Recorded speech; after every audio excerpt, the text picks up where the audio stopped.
د حج کې درې عمل دي یو خو پکې عمره چې عام د دې وطن نه خلک دي چې عمره وکړي او به حج سره نږدې چې کله حج ته دوه ورځې پاتې شي نو د حج نیت وکړي نو زمونږ د وطن عام خلک دا عمره او حج چې په یو سفر کې کوي عمره ختمه کړي دې ته تمتع وایي نو دې حج سره نږدې به د حج نیت وکړي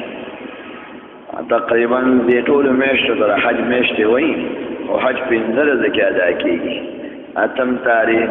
نهم لسم یولسم دولسم همدغه 15 ورځې او دې ټولو میاشتو ته د حج میاشتې وایي یعنی د حج احرام سړی په دې میاشتو کې تړلی شي او د دې میاشتو نه مخکې احرام تړل ښه کار نه دی قرآن کې راځي الحج اشهر معلومات د حج میاشتې معلومې دي د احرام میاشتې دي او باقي په کې احرام نه نو تړل که سبه او تړل د حج ادا کېږي باقي 15 ورځې کې د هغې خپل احکامات پرې طویلو او ضروري خبرې سړی چې د مکې مکرمې نه ځي نو ډېر افسوس او ډېر دا زړه به یې داسې دی مکې مکرمې پسې داسې پاتې او ډېر مینه سره به دې جدا کېږي یو درېیم عمل د حج او د عمرې نه پس د دواړو جهانو سردار د خپل خوږ پیغمبر نبی کریم صلی الله علیه وسلم زیارت ته تلل دی دا ډېر لوی عمل او مستحب دی د هغې زیارت کول او دا په لوی عباداتو کې او دا داسې ښکلی عمل دی چې خدای پاک د انسان په زړه کې عشق نبوي پیدا کوي او د دواړو جهانو د سردار سفارش په آخرت کې خدای پاک نصیب کوي او چې دې دنیا کې سړی حضور زیارت ته لاړ شي دا داسې شو لکه په جون باندې چې زیارت او دیدار یې وکړو چې په جون څوک ورتلل نو څومره بختور او څومره خوشبخته و چې په جون به ورغلل او ملاقات پرې وشو نو دا هم ډېره نیکبختي او خوشبختي ده چې د مرګ نه پس سړی د هغې زیارت له ورشي په دې د خدای پاک ډېر شکر ادا کوي چې یا الله دا زموږ نصیب کړي او چې چا ارادې کړي دي یا الله هغه ارادې هغه عملي شکل کې ښکاره کړي او د دې زیارت د نبي علیه الصلاة والسلام د دې خوشبختۍ نه موږ مه محروموي هر کال زموږ نصیب کړي دا د حج حصه نه ده خو حضور پاک صلی الله علیه وسلم فرمایي چې یو سړی حج وکړي او زما زیارت یې ونه کړو ده په ما ظلم وکړو ځکه حضور پاک صلی الله علیه وسلم خو موږ سره ډېر احسانات دي دا قرآن پاک او شریعت خو خدای هغه له ورکړه او دا توحید او ایمان او مونځ او حج او زکات دا ټول اعمال نو خدای پاک اول هغه له ورکړ او بیا د هغې په واسطه هغې تبلیغ وکړو خلکو ته ورسېدل او موږ ته راورسېدل نو که دې مونځ باندې موږ ته دنیا کې آخرت کې څه ښه میلاوېږي او په حج باندې او په روژه باندې دې کې د نبي علیه الصلاة والسلام باقاعده حصه ده الدال علی الخیر کفاعله د دې وجه نه پیغمبر شان اوچت دی د امت په ټولو اعمالو کې د هغې حصه وي نو موږ سره یې خیر او ښېګړه کړې ده احسان نو د هغه احسان به منې هم به پې درود وی هم به زیارت له ورځئ حضور فرمایي من حج ولم یزرني فقد جفانی چې سړی حج وکړي او زما زیارت یې ونه کړو د ما سره یې کچه کار وکړو او دا ډېر د ما سره ظلم وکړو او ما سره یې زیاتي وکړو او د سړیتوب کار یې نه دی کړی او حضور پاک صلی الله علیه وسلم فرمایي من زارني بعد مماتي فكأنما زارني في حياتي چې سړی زما د مرګ نه پس ملاقات ته راشي دا داسې شو لکه په جون باندې چې ملاقات کړي که د سړي اول حجي نو ښه دا دی چې اول کې حج وکړي او که وخت وي او وروستو مدینې منورې ته تل اولاد او که دویم حج او درېیم وروستو نو علما لیکي مخکې اولاد خو نن سبا د خلکو اختیار نه وي نه په تلو په تاریخ کې ګورنمنټونه ولا ورکړي او کله فلیټونه کینسل شي کله رستو شي دا پریشانې پکې راځي الله پاک دغه پریشانې ستاسو زموږ دا کوم ملګرو چې راغلي دي یا لږ ایثار شو الله پاک دا حل کړي یو بل حدیث کې راځي من زار قبري فقد وجبت له شفاعت زما قبر له سوکرال زما سفارش هغه لپاره واجب شو دا څومره لوی نعمت دی د خدای پاک سړی چې مدینې منورې ته ځي نو ډېر اول به خو د مکې مکرمې پسې خفی او زړه خامخا حضور ورپسې خفه چې ته نو چړلې لکه څه پته لګي چې کله به نصیب کېږي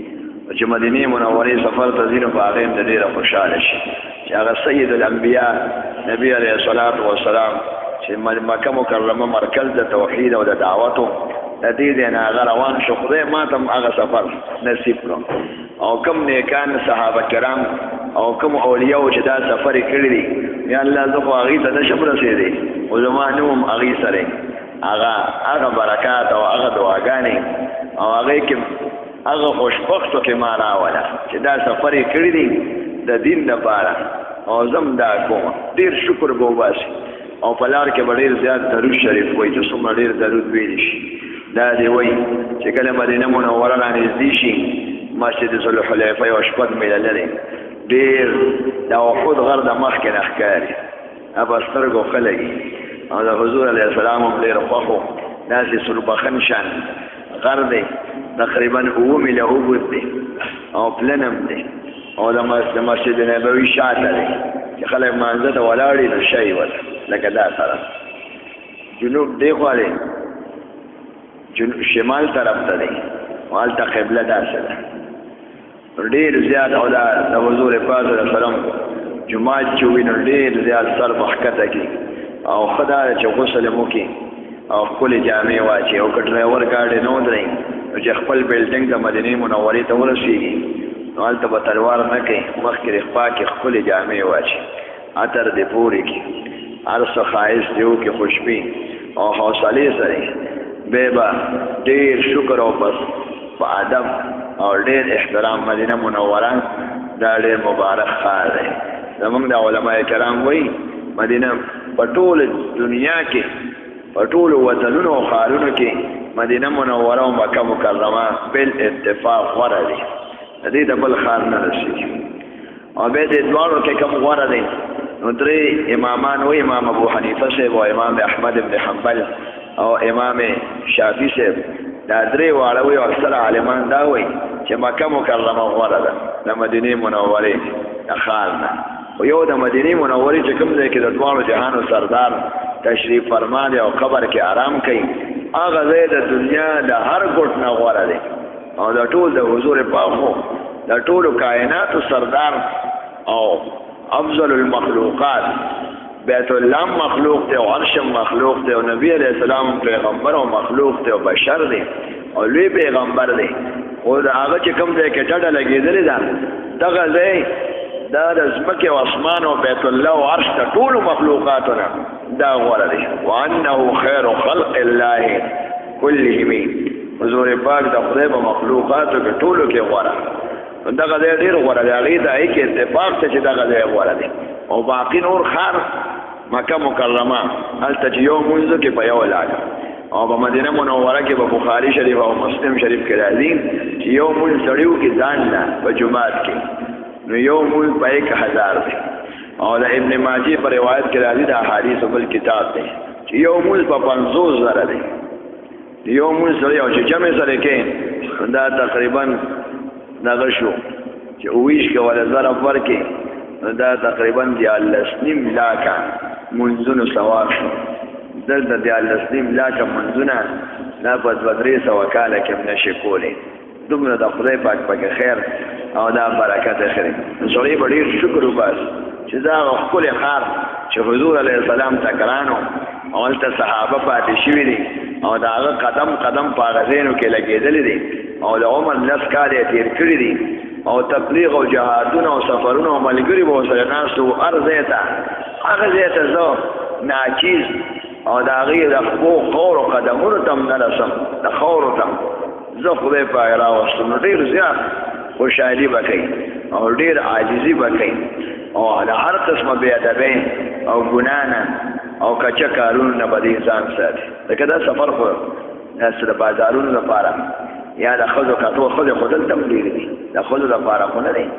یا د بازارونو لپاره یا هسې وخت ضایع کول چې مونځ نه کړي حضور فرمایي زما جومات کې چې چا 40 مونځ نه وکړ تکبیر تحریمه او د هغې جمع سره نو د هغه لپاره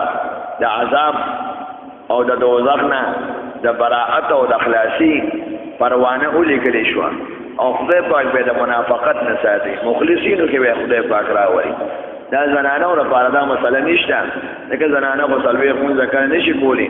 او کله بیماره شي امید دی چې هغه دغه ورځې تېرېږي او که د بیمارۍ په وجه څه لمونځونه کم شي هغې له هم خدای پاک اجر او ثواب ورکوي ځکه هغه بیمارۍ کې د هغې اختیار نه وي د هغې په مدینه منوره کې چې کور کې لمونځ وکړي د جومات نه زیات ثواب دی او د نبي علیه الصلاة والسلام روضې مبارک او هغې باندې سلام اچولو دپاره تېر شي سړی چې مدینې منورې ته ځي دا نیت پکې چې د دواړو جهانو د سردار زیارت ته ځم او داسې هم ویلي چې د مدینې منورې دغه جومات مسجد نبوي ته ځم او داسې هم ویلي چې نیت مې د حضور هم دی هغه هم ورځم سلام ته او د جومات نیت د دواړو نیت وکړي علامه ابن حمام صاحب وایي وی صرف د حضور د قبر او د حضور د دیدار نیت دی چې حضور علیه السلام زیارت ته ځم په یو حدیث کې حضور فرمایي وی چې بل ځای کې درود شریف ویلي شي لري نو مال ملایکې را رسوي چې فلانکي د فلانکي زوی په تاسو باندې درود شریف وایي نو ښکاره خبره د حضور به هغه ته دعا کوي هغه ته رسي هغې ته خدای په قبر کې یو چون ورکړی دی او حیات ورکړی دی هغې باندې مونږ نه پوهېږو الانبیاء و احیاء فی قبورهم او حضور پاک په یو صحیح حدیث کې راځي چې زما قبر سره خوا کې درود شریف وایي نو هغه زه اورم بالکل اوري او چې سلام پې واچې نو هغه اوري او چې درود وایي مخامخ اوري سړی چې جومات ته ځي نو ډېر په ادب او احترام چې ورشي بسم الله به د جومات دعاګانې به ووایي خیخ په بدن نه کړي مخکې به یو ځل درود وایي بسم الله الصلاة والسلام علی رسول الله اللهم افتح لي ابواب رحمتك وارزقني زیارت حبیبک د خپل خوږ پیغمبر هغه زیارت یا الله زما نصیب کړي او چې څومره د مینې سره ورځي وربشي ډېر په ادب به ورشي اول د ریاض الجنت ته ورشي ریاض الجنت د جومات زوړ جومات دی او ګس طرف ته د حضور علیه السلام قبر مبارک دی چې د نفل وخت دی جمع ولاړې جمع دی وکړي که د نفل وخت دی 2 رکعاته تحیت المسجد هلته دی وکړي ټول جومات کې ثواب دی دا یو په 1000 یا په 50000 دا ثواب ټول ځای نه کوي امام مالک صاحب وایي یو مونځ په 2 لاکه دی امام مالک صاحب قول دا دی چې مدینه منوره د مکې مکرمې نه غوره ده ځکه حضور فرمایي ابراهیم علیه السلام مکې ته دعا کړې وه او زه مدینې ته کوم او یا الله دلته چند برکتونه نازل کړي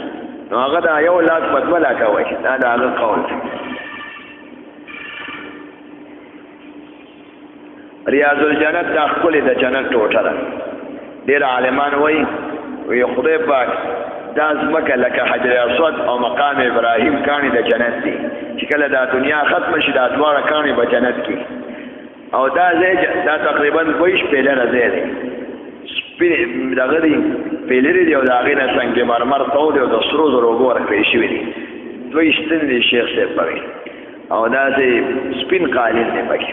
او د حضور پاک محراب چې کوم ځای کې به مونځ کوو اوس پکې امام مونځ نه کوي اوس امام مخکې مونځ کوي او چې کوم ځای کې به تقریر کوو هغې ته منبر وایي هغه دواړه پکې شته هلته خلک نفل کوي دغه ځای ته چې سړی ورځي منډه به نه وایي دا زنانه منډې وایي منډې جومات کوال ښه نه دی زنانه خو جدا وي خو منډه وال ښه نه دی یا چاله ټیکې ورکې بالکل حج کې به ټیکې نه وي او نه به کچه خبرې کې او نه به کنزل کې او نه به ګناه کې داسې هم خلک شته چې دې دی نزي غلاله نو پاکستانیان وی غلی دي دا سن وی یا د قبایلو بعضې قبایل پوډر وړي دا څنګه چې دی خوار او غریب دی چې په یو ځل ډېرې پیدا کړم بل ځل ته به سر ووالي شي ځان هم تباه کړي خلک هم تباه کړي او ټول ملک هم بدنام نو ظاهر کې خو پاکستان دی که که د هر کلي عرب خو نه پېژني چې دا کم علاقه ده دا شاداد کوټ دی که جیکب آباد دی که کم ځای دی نو دا غلاف باندې خدای پاک فرمایي الحج اشهر معلومات ومن فرض فيهن الحج فلا رفث ولا فسوق ښځو ته به نه ګوري ځان به تباه کړي د دې لپاره ته تلي او به حرم شریف او د حضور پاک ښار مبارک د هغې کې به ګناه خو هسې هم بند ده خو دلته ډېر او غلام بند ده ډاکي د حرم شیله به ګوتې نه وړئ که بټوه پراتې که سره زر پراتې که جامې پرتې که پیسې پرتې چې زه سنبال به کوم مالک له ورسم خپل کار به کوي د حرمینو شی به نه راوچتئ د سرو زرو هار خو دی وي بټوه خو دی وي مالک پیش راځي به وباسي حکومت پیش رسوي به وته والد صاحب مې وي ما ته د وزیرستان یو ملوي د میرانشاه نو بل ملګري ورته وایي ما ته مخامخ نه شو ویل هغه ملګري هغه ته ووایي نو ما ته وایي چې دلته زموږ یو ملګری دی حاجي صاحب دی د سرو زرو هار یې مونته دی هار وي سره زر هم پراتې د زنانو نه پشتې کې غاړه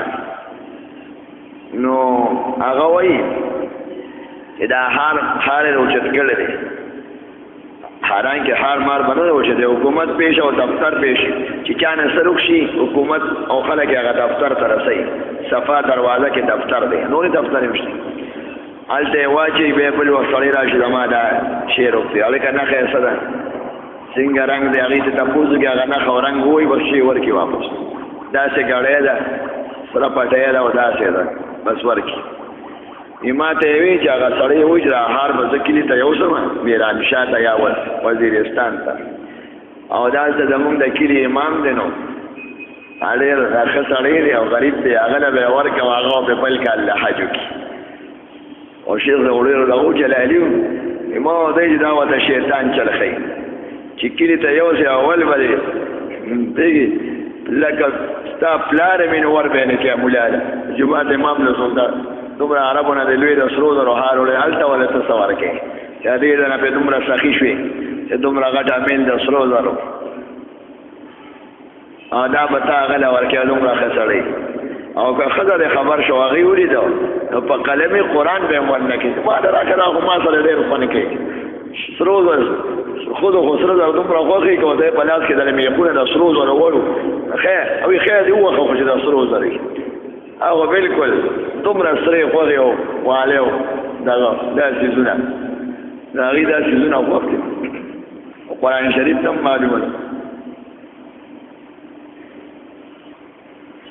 او من ينشأ في الحلية وهو في الخصام غير مبين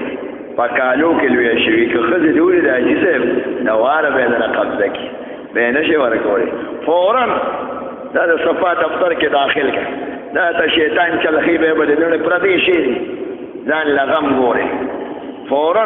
ډېر پکار شول ډېر خلک ډاکولې دي ته د خدای په کور کې غلا کوې والد صاحب یې دا مسلمان نه دی چې دې ځای نه وي چې غلا به کوم دا دې ځای نه وي حرام کار به کوم او دا توکې به کوم زه سره به خدای پاک وګوري یا غلط کار وکړي دا څیزونه باید بند څنګه ثواب پکې ډېر دی منې کېږي نو داسې ګناه هم هلته ډېره زیاته خطرناک خصوصا د حرمین حضور پاک په ریاض الجنت کې حضور فرمایي وایي زما د کور دې طرف ته رګسترت زما د کور او د ممبر چې کوم ځای کې به تقریر کوم د دې په منځ کې د جنت یو ټوټه ده دې د ریاض الجنت وایي شکر به وباسي چې 2 رکعاته نفل دې پکې نصیب شي او دا به وایي یا الله تا خو په جون باندې دې د جنت ټوکرې ته راوستم نو زما تا نه دا امید دی چې زما نفس هم زما د جنت ځمکې ته داخل کړي او دې کې دا چې ښکلې ځای نه دی کې حضور پاک یقیني مونځونه کړي او ناسته یې کړې ده ښکلې ځای نه دی پکې او ستنې دې پکې د 8 ستنو نومونه پکې راغلي دي 6 ستنې اوس هم نومونه شته یو ته اوس ستنې حنانه وایي چې کوم ځای کې ممبر دی او کوم ځای کې مصلی ده په منځ کې چې کومه برجه ده حنانه وایي جړېدونکي حضور علیه السلام پسې جړلي دا د خجور ستن وه بخاري شریف کې 8 صحابه کرامو ذکر کړی دی ډډه به یې ورته والی وه چې حضور به خبرې کولې نو یو ځل یو ترکان صحابي ممبر راوړه په ممبر چې کېناستو بس د ستنې چړا شروع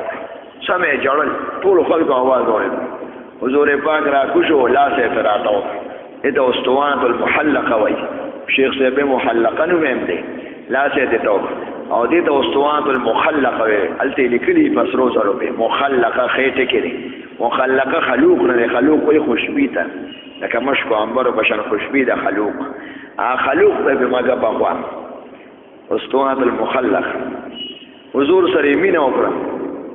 دا د حضور معجزه و چې لرګوم د هغه د نبوت اقرار کړی دی او دلته یې ښخ کړی دی په هغه دی د سیمټو ستن بل ستن ای د استوانې ابي لبابه وایي دې ستنو سره مونځ په دی د سړی وکړي دا په تبوک کې یو صحابي وسو چې داسې د هغه نامناسبه کار ته وشو یا حساب شو جنګ دی نو به یې خفه نو ځان یې ستنې پورې وتړه هم دغه ریاض الجنت کې او وی چې څو پورې نبی علیہ السلام پرانست نه او هغه معاف کړی نه او په خپل زما پړی نه پرانست ځان نه پرانیست دغه شان تړلو به نبی علیہ السلام راغو او پړی ولا پرانست توبه قبول شو دغه کې او تر کاته د توبې مونږ پکاره ته سړیو او بل نور استنیم دی استوانه تل عائشه وی فرمایي ما ته نبی علیہ السلام وی چې زما د کور او د منبر په منځ کې ریاض الجنت کې یو زید تمره خپل زید کدل ته چا دې ته خلکو د پته ولګي د ثواب د مونږ نو پال په پیوباسه او قران دازي بو یو بو زمانم بر او بل بو زمانم بر څومره رشي پکې اوس ورګه د مونږ پکې ګلان شپه کې پکې وخت ملاوي 2 بجې 3 بجې د شپې سړی لاړ شي د شپې ریاض الجنت کې خنفل مکمل اوي او پولیس هم دومره راکای کې نه سوته وینا هغه مجبوري ال دخل کو تقاضا ډېری څه کسان چې وباسي لسمن تپاس بیت لسمن تپاس کسان وباسي خالقي نور راځي او په ترتیب نو عائشه به ته چوي کم لري د حضور د وفات نه پس هغه ځای خو الته اوس مستند ایت واستوانه عائشه وي او بل اسطوانه الحرس او اسطوانه الوفود او شریر حضور پاک په جمعات کې اعتکاف کو کټ بو دخل پاتول هغه دې ته اسطوانه الشریر وای دې طرف ته دا و نیمه په دیوال کې جنگله کې راغله او په اسطوانه الحرس څوکیدار واله او اسطوانه الوفود دا چې وفتونه براتل د ایمان او د اسلام خبره به زکوري یا به ملمانون هغه سره به حضور علیه السلام ملاقات کوم دغه ځای کې بناس حضور علیه السلام چې کوم ځای کې خښته دغه ته مخصوره وای اوس باندې جنگله ته تور او چې کوم ځای کې سلام اچي د ریاض الجنت نجوزي او سلام چې کوم ځای کې اچي هغه ته مواجهه وای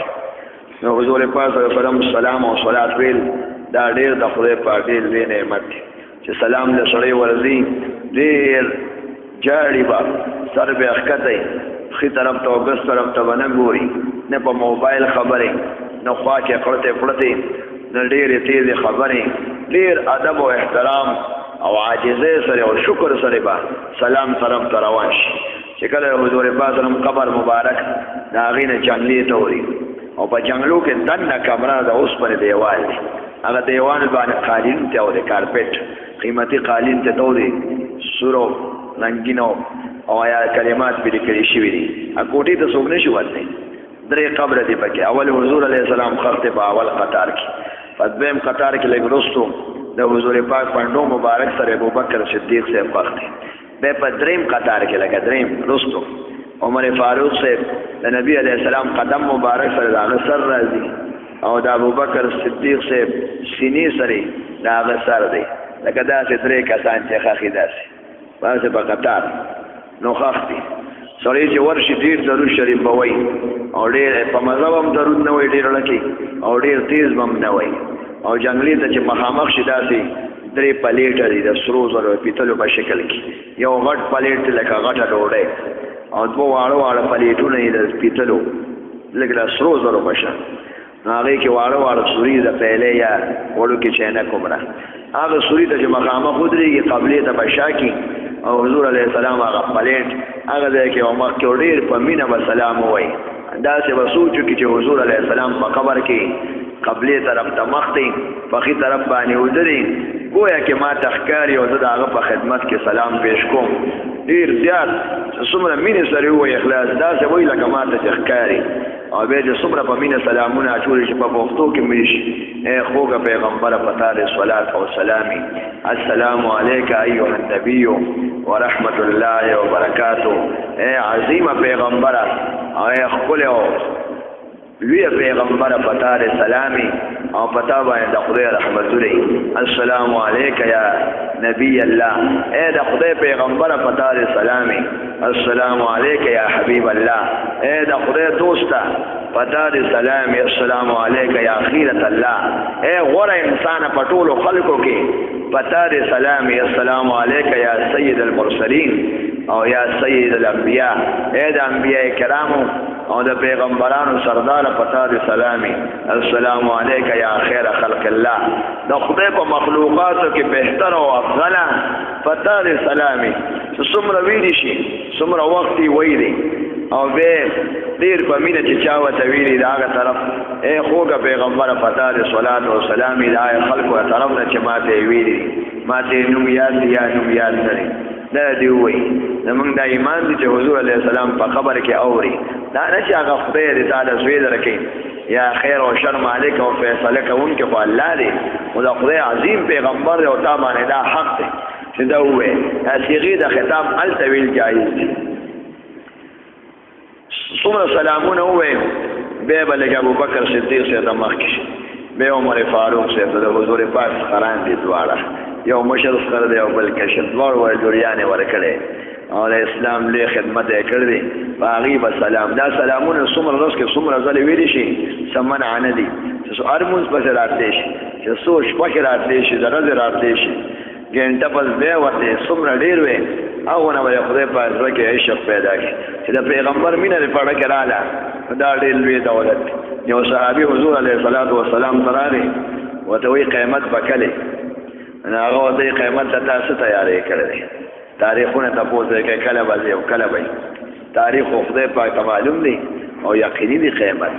خو د حکمت په رڼا کې دا خدای پاک پټ ساتلی دی یو پیغمبر ته ملایکې ته هم تاریخ وایي چې کله به اوس قیامت ته څو کاله پاتې دي هېڅ پته نه لګي او دی یقیني دا خو لازمه یو لاک سدیر زر زیاتو کم پیغمبرانو ویلي دي او ټول آسماني کتابونو کې د هغې ذکر دی یو سل څلور کتابه دي او په وحی سره دا خو یقیني ده وی قیامت به کلې وي تا څه تیاری کړی وي ما خو څه تیاری نه دی کړی ډېر نفلونه او ډېر نفلي روجې او مونځونه خو ما نه دي کړي خو زما الله او د خدای رسول ډېر زیات خوښ دی خدای او رسول سره مې مینه ده حضور پاک ډېر خوشحاله شو دا حدیث یې ورته ووایي المرء مع من احبه انسان به آخرت کې هغه چا سره چې چا سره مینه ده څومره درود شریف په حضور ډېر ویل خدای پاک په زړه کې مینه د حضور پیدا کوي او دا دومره لوی دولت دی چې د آخرت لپاره دا ډېر لوی د خدای پاک فضل او احسان دی دغه د خدای پاک نصیب حج کې مقصود د خدای او د رسول مینه او پیدا کول دي کله حجر اسود کولی او کله سلام کوي هغې ته او کله مقام ابراهیم سره مونځ کوي او کله منډې وایي او کله صفا او مروه کې منډې او کله راشه د خدای د خپل د خدای او د پیغمبرانو د دشمن دا خو وله په دې کاڼو باندې دا شیطان او راشه دې ځنګلو ته وځو الله پاک باندې ځان وبخه همدغه ټول د خدای د رضا دپاره همدغه سفر دی مدینې منورې ډېر قدر به کوي خلکو ته وسپک نه ګوري دې بعضې خلک وایي د مکې خلک سخت دي او د مدینې دی وایي چې روزانه دې په ما خوښې خوري خلک او زه حاجي صاحب یم که نه کلي کې خو ما ته خلکو سیرې مچولې وي او په موټر کې راوستم او ډوډۍ هم دله چا کړې وه او چا څه نو جوړېدل ته به هغې ته خپل کار نه تلې ته هغې له خو نه تلې څوک دکانداران یې خپل حج ته تلې خپل عمرې نه دی جوړې ما ته به سلامونه کوي خلک خپل عبادت ته تلې د هغې به قدر کوي خو د حضور پاک ګاونډیان دي که د هغې باره کې لږه خبره وکړه برداشت به کوي نه به د هغې باره کې سپکه خوله خوځئ د حضور پاک ګاونډیان دي او هغې به ته به خبر هم نه ستا په نظر کې پروت یو طواف وکړي خدای پاک به وبخي ته به خو راشي او هغې هلته دي ته به خو راشي مسجد نبوي ته به هغه به درنه سجده ولګي هر څه به خدای پاک معاف کړي نو هغې ته خو خدای پاک ډېر لوی مقام ورکړی والد صاحب هغې د مدینې منورې سپي دا د نورو سپو سرداران دي او د مدینې منورې پیشوګان دا د نورو پیشوګانو سرداران دي نو د هغه د وطن خلک هم د نورو خلکو دا سرداران چې هغه پیشو سپي اوچت دي نو هغه خلک به څومره اوچت دي خدای پاک څومره صفت کړی قرآن کې د مدینې منورې څلور نوي نومونه دي 94 المدینة المنوره طابة طيبة طيبة الخيرة المحبوبة المحبة رنگارنگ نمونه دي دار الانصار دار النبي دار الإيمان قرآن كده دي والذين تبووا الدار والإيمان دار الإيمان او دار الانصار او مهاجر دير زیات نمونه دي مخی نمه یسرب وی زلت نبی علیہ السلام ولدا نوم بدل کوي المدینة المنوره دا ډېر ښکلی نوم دی حضور ته ډېر ګران او دومره ښکلي خلک یې دي د حضور پاک څومره قدر او څومره خدمت یې کړی یا د مدینې منورې خلکو ته انصار وي اولنو ته یو ځل په جهاد کې 3 انصاري صحابو هغه ځنکدنې او زخمیانو په زخم کې سړی ډېر تږي وي اوبه یو اوبه راوړه چې ته تر زوی راغی یارو هغه ولا اوبه راوړې کټورې جامې ورته ورمخې چې څنګه هغه اوبه څکلي ځنکدن دی ټول زخمي دی په جنګ یرموک کې نو خوا کې بل انصاري صحابي و هغه یې مال اوبه الاتش اله تږي اوبه راکړه زه د خولې نه جامه خوا کوي نه څکلې او ځنکدن نه وینو ډک زه یې زما د رول له ورکړه دا داسې خلک دي د مدینې مول هغه له اوبه ورکړې هغه خوا کې دریم کس پروت و په میدان کې هغه یې اوبه وینې ته روانې وي دا هغه دریم کس له ورکړې هغه له ورکړه زما د رول له ورکړه هغه کس ته وایي چې هغه له ورغې هغه ساه ورکړې وه بس اخري سلګۍ کې دا خبره هغه جامې د دویم له راوړو چې دویم له راغی هغه دویم هم شهید شو چې د اول له راوړې خپل تره زوی چاله چې اوبه راوړی هغه هم ساه ورکړه درې واړه اوبه نه څکلې جام ډک پاتې شو قرآن یو بل انصاري صحابي دی د حضور پاک مېلمانه سو او د ایمان دپاره ولاړ او ایمان بیا راوړه حضور پاک مېلمه شو ماسخوتن کې دا مېلمه به څوک وځي د مدینې منورې او صحابي ابو طلحه انصاري هغه یې زه به یې بوتم طلحه نومې غالبا وی زه به یې بولم چې کور ته یې بوتم ماسخوتن مېلمانه خلک بولي مسافر ښځې ته وایي د نبي علیه الصلاة وسلام مېلمه دی کور څه شته هغه یې ورته دومره شته چې د وړو به وشي هغه چې د نبي علیه السلام مېلمه دی نو مخکې به هغه ماړه او دا ډوډۍ خو لږه راوتی که ته ورسره خورې هغه نه مړېږي خاوند ته ښځې ډېره ناشنا بیبي ده هغه ورته چلخي دا زنانه ورته وایي چې کله مېلمه کښېنې زه به ډوډۍ ستر نه اول کې لا